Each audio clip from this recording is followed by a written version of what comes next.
बाल सत्र के होनहार भारत के भविष्य सभी बच्चों समेत यहाँ उपस्थित सबको मेरा नमस्कार।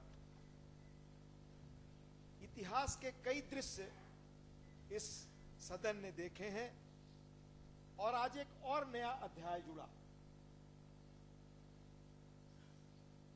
इस बाल सत्र के आयोजन के लिए खास तौर से मैं हिमाचल प्रदेश के माननीय मुख्यमंत्री श्री सुखविंदर सिंह सुक्खू जी, माननीय अध्यक्ष हिमाचल प्रदेश विधानसभा श्री कुलदीप सिंह जी समेत सभी आयोजक गणों को बहुत धन्यवाद देना चाहूंगा। इस अवसर पर उपस्थित बाल मुख्यमंत्री, जाह्नवी, उप मुख्यमंत्री, मंत्रीगण, बाल विधायकगण, प्रतिपक्ष के नेता, उपनेता, सभी सदस्यगण,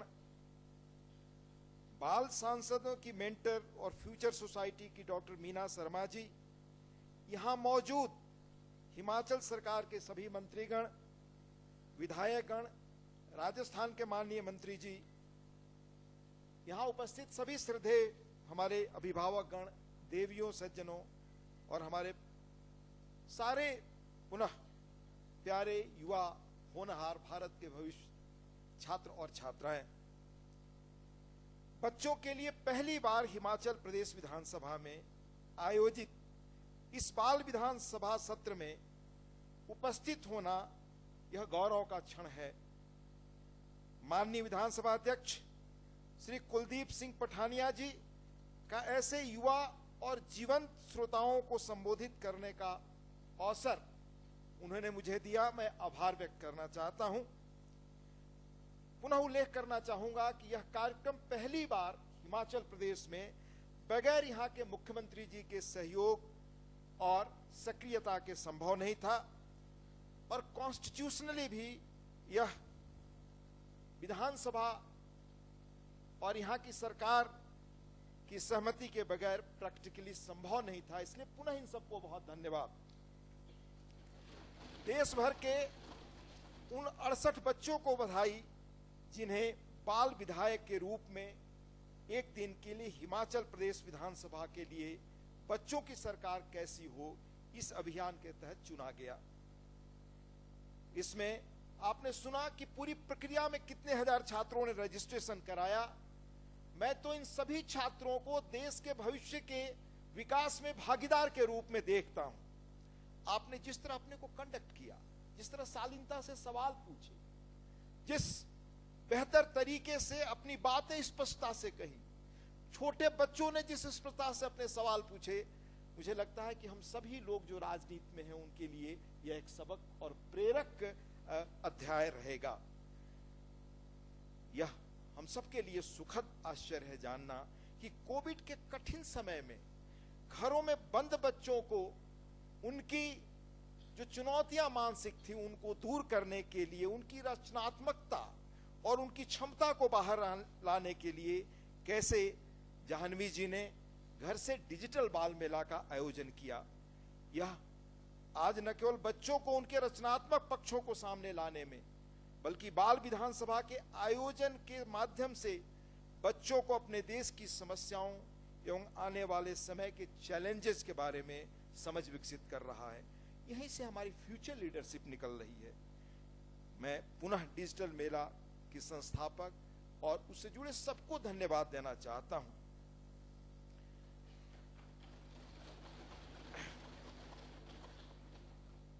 मैं इस पूरे आयोजन को जब देखता हूं तो मुझे संयुक्त राज्य अमेरिका के संस्थापकों में से एक बेंजामिन फ्रैंकलिन की याद आती है। उन्होंने कहा था, tell me and I forget. आप मुझे बताएं, मैं भूल जाता हूं। Teach me and I may remember. आप मुझे पढ़ाएं पर मैं शायद याद रखूं। पर involve me and I learn. आप मुझे इसके हिस्सेदार बनाएं और मैं सब कुछ सीखूंगा। तो उन प्रतिभाओं को प्रस्फुटित होने का अवसर आज इस विधानसभा में आपको मिला, ऐतिहासिक भवन में मिला। युवाओं को अपने देश और प्रासंगिक मुद्दों के बारे में शिक्षित करने का इससे बेहतर तरीका और कोई दूसरा नहीं हो सकता। इस तरह का बाल संसद, बाल सत्र का आयोजन लगातार देश में हो और युवकों को हिस्सेदारी मिले। आपने सुना जब पठानिया साहब बता रहे थे कि बच्चे किस तरह से समाज को दिशा देते हैं, उन्होंने विलियम वर्ड्सवर्थ की एक बड़ी मशहूर कविता है, उसकी एक पंक्ति भी कोट की थी, the child is the father of man. Politics, policy making और गवर्नेंस में युवाओं की भागीदारी बढ़ाना आज पूरी दुनिया में प्राथमिकता है। हम इस सभी तथ्य से वाकिफ हैं कि सस्टेनेबल डेवलपमेंट गोल में 1/3 से अधिक लक्ष्य युवाओं के सशक्तिकरण, भागीदारी और कल्याण से ही संबंधित है। और यह मुल्क युवाओं का मुल्क है, ये फिगर आप लगातार आजकल सुनते हैं। मुझे कहते हुए गर्व है कि हमारा देश अधिक से अधिक युवाओं को देश की प्रगति में इन्वॉल्व करने और उनको संबंधित बातों पर ध्यान दिलाने का प्रयास कर रहा है। यह उसका हिस्सा है, क्योंकि युवा ही अपने दम पर सक्रिय बदलाव ला सकते हैं। लक्ष्य की प्राप्ति की राह में हमें महात्मा गांधी से प्रेरणा लेनी चाहिए। उन्होंने एक बार कहा था, वह परिवर्तन हम खुद में लाएं जो हम दुनिया में देखना चाहते हैं।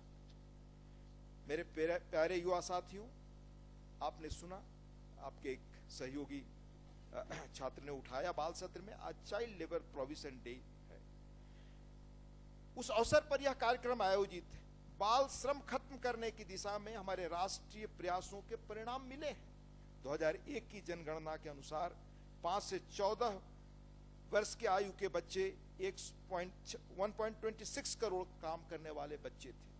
आज 2004-05 में नेशनल सैंपल सर्वे ऑर्गेनाइजेशन के आंकड़ों के अनुसार यह संख्या घटकर 90.75 लाख हो गई। 2011 की जनगणना के अनुसार 5 से 14 वर्ष के आयु वर्ग में काम करने वाले बच्चों की संख्या और कम होकर लगभग 43.5 लाख हो गई। निसंदेह इन आंकड़ों से स्पष्ट है कि सरकार और नागरिकों के प्रयास से सफलता एक सीमा तक मिली है, लेकिन अभी इसमें बहुत कुछ करने की जरूरत है। बाल श्रम की समस्या एक चुनौती है और ये बच्चे जो आज यहाँ शरीक हैं, ये महत्वपूर्ण भूमिका निभा सकते हैं इस चीज में हिस्सेदार बनकर इसको खत्म करने में। आज हमने आजादी के 75 वर्ष पूरे किए। 100वें वर्ष में हम कहां पहुंचे, कैसे भारत विवेकानंद के सपनों के अनुसार विश्वगुरु बने, इसके लिए बच्चे ही हमारे सपनों को साकार करने के सबसे सशक्त और प्रभावी माध्यम है। इसलिए उन्हें ट्रेनिंग, एडुकेट करना, अपने रिच हेरिटेज, कल्चर, इथिक्स के साथ स्पिरिचुअलिज्म की भी शिक्षा देने की जरूरत है, क्योंकि हिमाचल तो देवभूमि है। Good character, compassion, rational thinking and scientific temper are essential to become the leaders of tomorrow. अगर हमें यूथ को लीडरशिप एवं गवर्नेंस में सक्रिय भागीदारी देनी है तो उन्हें समग्र रूप से इंपावर करने, उनका होलिस्टिक डेवलपमेंट किए बिना यह संभव नहीं होगा। हमारे युवा साथी, आज दुनिया बिल्कुल बदल चुकी है और आप जब दुनिया में कदम रख रहे हैं, ये डिजिटल वर्ल्ड की दुनिया। आपने चैट जीपीटी का नाम सुना होगा। आप सुन रहे हैं कि आर्टिफिशियल इंटेलिजेंस किस तरह से एक नए संसार को जन्म दे रहा है। उस संसार के बारे में सोचने, उसकी चुनौतियों को जानने और रास्ता निकालने का काम ये आपका होगा। अभी 2 दिनों पहले मैं टाइम का एक विशेष अंक आया, उसमें पढ़ रहा था।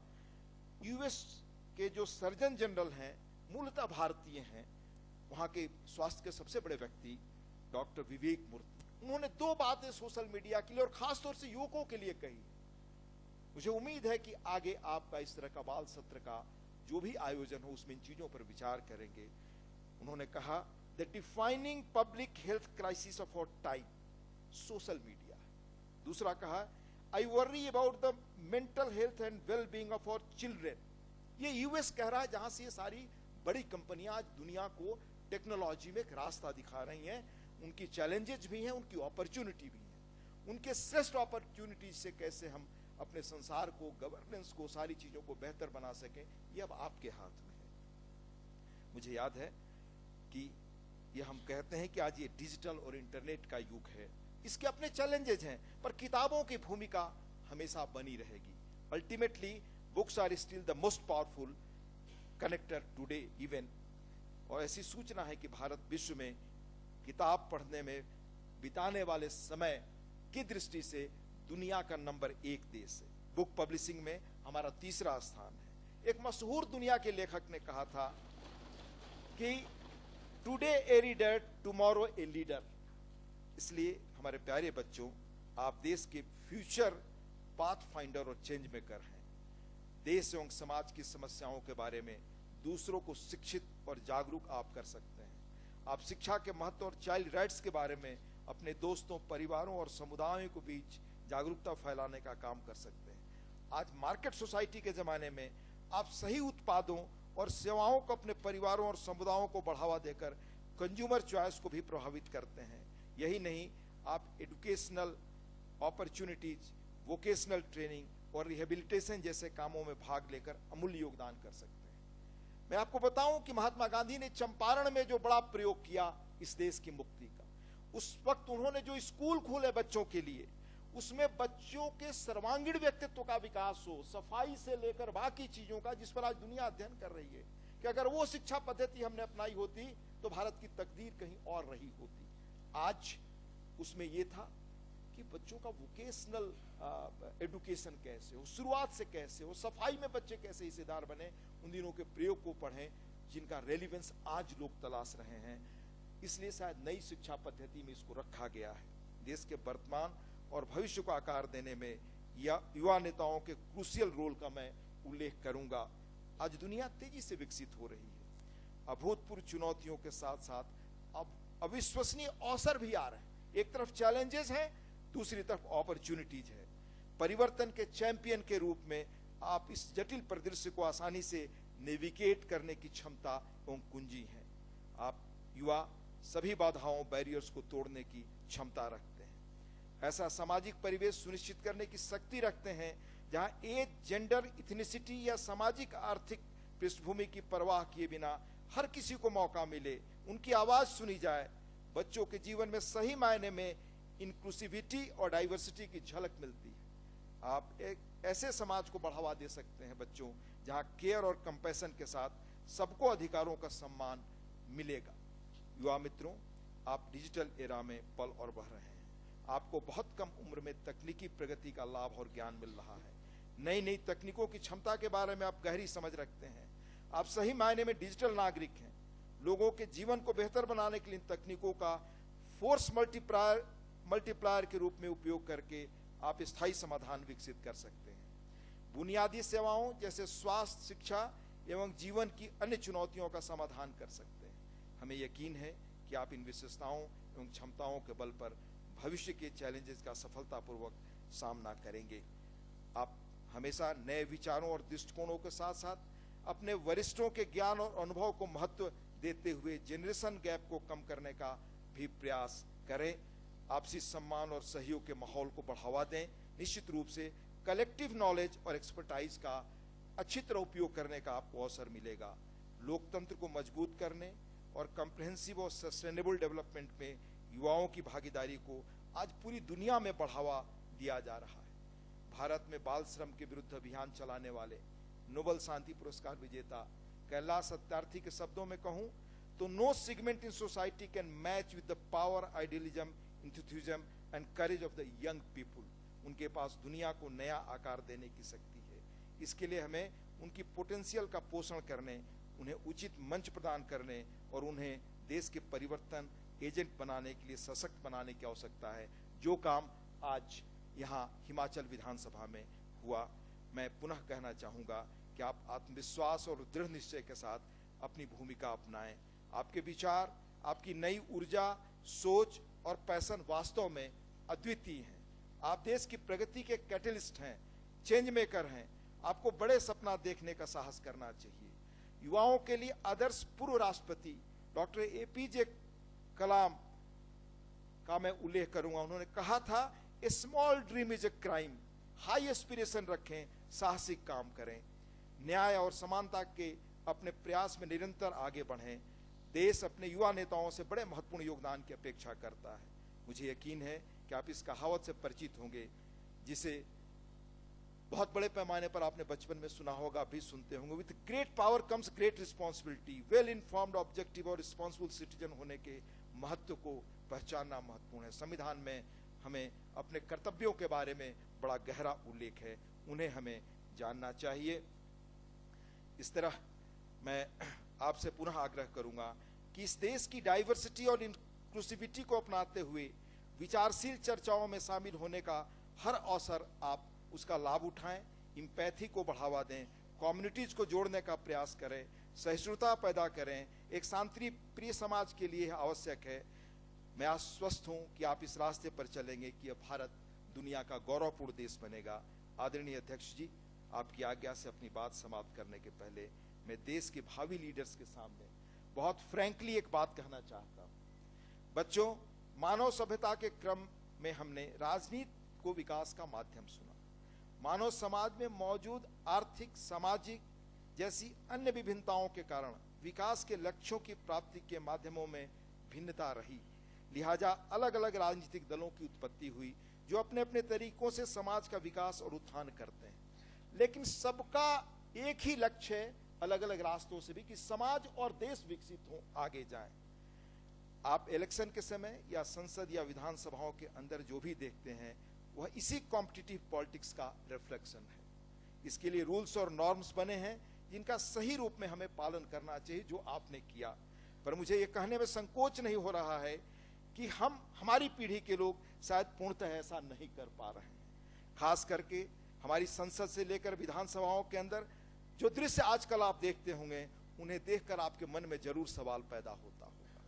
पर जो कुछ हो रहा है वह न तो हमारे संविधान के फाउंडिंग फादर्स की इच्छा थी और न ही हमारी प्रगति के प्रयासों को अपेक्षित तरीके से आगे बढ़ा रहा है। ऐसा नहीं है कि हम सारे सांसद या विधायकगण इसको लेकर चिंतित नहीं हैं। लगातार हम इसे रोकने या कम करने का प्रयास करते हैं, आपस में मिलकर, आपस में बात करके। हमें लगता है कि इसमें अपेक्षित सफलता मिलने में भी आज के युवा जो आने वाले कल के मतदाता होंगे, उनकी क्वालिटीज के चलते हमें और मदद मिलेगी। मैं अंत में एक चीज और कहना चाहूंगा कि आप बच्चे जरूर पढ़े होंगे लिंकन का पत्र। लिंकन ने, वो ऐतिहासिक पत्र है। लिंकन दुनिया के इतिहास में जो बड़े लोग हुए उनमें एक बड़े नाम है। उन्होंने प्राइमरी स्कूल के उस अध्यापक को लिखा जहां उनका बच्चा पढ़ता था कि मेरे बच्चे को कैसी शिक्षा दे, मेरा बच्चा मेरा सपना है, इस सपने में वो कैसे टैलेंट, कैसी प्रतिभाएं आए। वो अद्भुत पत्र है। मैं आग्रह करूंगा कि जरूर जीवन में उस पत्र को ढूंढें और जो फ्यूचर सोसाइटी है वो पत्र बच्चों को दे। वो पत्र की एक एक पंक्ति, एक एक शब्द पढ़ने लायक है और वो शायद समाज में उस तरह के नागरिकों को गढ़ेंगे जो आप आज राजनीति में आकर करना चाहते हैं। और राजनीति ही समाज और दुनिया को बदलती है। आपको इसमें अवसर मिले और आप आकर एक नई भूमिका के द्वारा इस देश को श्रेष्ठ बनाएं, यह हमारी कामना है। आइए हम संकल्प लें कि हम सब मिलकर एक ऐसी दुनिया का निर्माण करें जो न्यायपूर्ण और सभी के लिए समावेशी हो। हम एक ऐसे देश का निर्माण करें भारत का जो विश्व में अपना सही स्थान ले, विश्व गुरु बने, एक भारत श्रेष्ठ भारत बने। आइए हम अपनी आज़ादी के अमृत काल में संकल्प लें कि हम अपनी आज़ादी की शताब्दी तक अपने देश को एक विकसित देश बनाने में महत्वपूर्ण योगदान देंगे। आपकी प्रतिभा, आपकी हुनर, आपके अंदर जो टैलेंट है, यह दुनिया आज शोध की दुनिया है। ये दुनिया नए नए ढंग से शोध करेंगे अपने अपने क्षेत्रों में, आप प्रतिभाओं से आगे ले जाएंगे, वो मुल्क है। और हमारे बच्चों की प्रतिभाएं जो हम देखते हैं, हमें यकीन होता है कि जो विवेकानंद का सपना था हम पूरा करेंगे। हमारा देश अगले 25 वर्षों में जो कुछ हासिल करेगा वह दुनिया के देशों से सीखे। महात्मा गांधी के सपनों से, विवेकानंद के सपनों से हम दुनिया को एक नई राह पर ले जाएं, दुनिया को प्रेरित करें, वो हमारे युवा करेंगे। यह अवसर आप, यह दृश्य आज ये ऐतिहासिक भवन जो हिमाचल प्रदेश विधानसभा का है, वहाँ उल्लेख होगा आने वाले इतिहास में, यह मेरी कामना है। बहुत बहुत आप सबको धन्यवाद। जय हिंद।